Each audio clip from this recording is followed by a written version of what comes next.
In the far reaches of the galaxy, beyond the Tempest Belt and the shattered rings of Talcair, the coalition of advanced species faced its most desperate hour. The Kvari Armada, an ancient, planet-devouring race, had broken through every defense line. Worlds had burned. Empires had fallen. The last hope? A project born not of diplomacy or science, but of sheer desperation.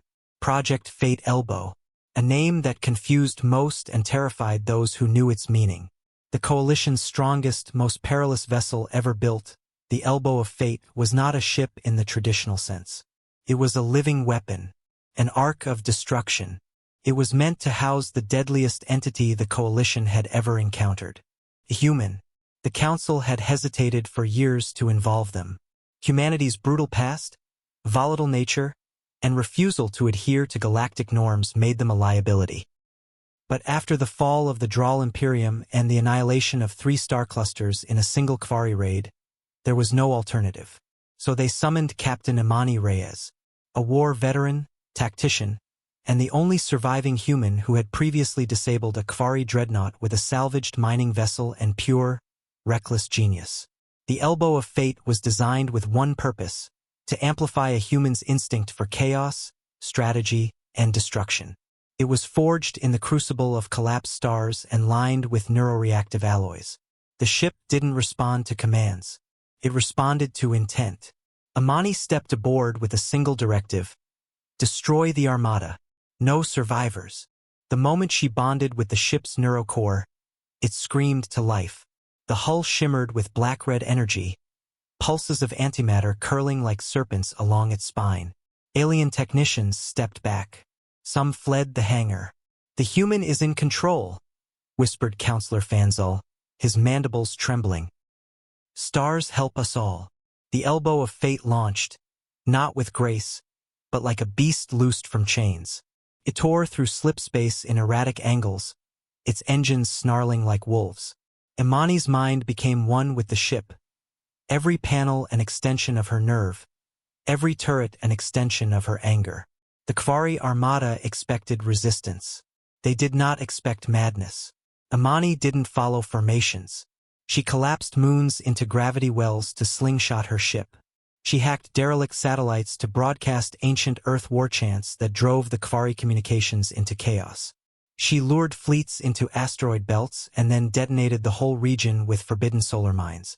The Elbow of Fate danced through destruction, drunk on its pilot's fury. "Enemy pattern is illogical," shrieked a Kvari tactician. "It's human," their commander growled. One by one, their ships fell. The coalition fleet tried to keep up, but by the time they arrived, only twisted wreckage floated.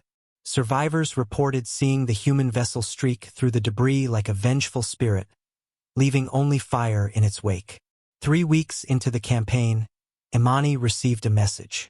A Kvari queen demanded her surrender, offering a truce.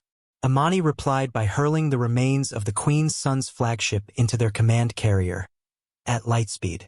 The final battle came near the dying sun of Varric's Maw. The Kvari had assembled their remaining forces. Hundreds of ships, shielded by layers of living armor, quantum distortion fields, and black hole generators. Imani charged alone. "Brace for her tactics," snarled the Kvari warlord. "Predict her madness." They couldn't. She unleashed interdimensional flares that ruptured time, making ships age into rust before they could fire. She opened wormholes that swallowed their escape routes. She detonated the sun itself, shielding herself in the Elbow of Fate's temporal cocoon while the Kvari roasted in stellar hellfire. When the light faded, the Armada was gone. Only her ship remained, floating like a ghost at the heart of a new nebula of fire and ash. The Coalition's council met days later, silent and stunned. "She did it," whispered Counselor Fanzel.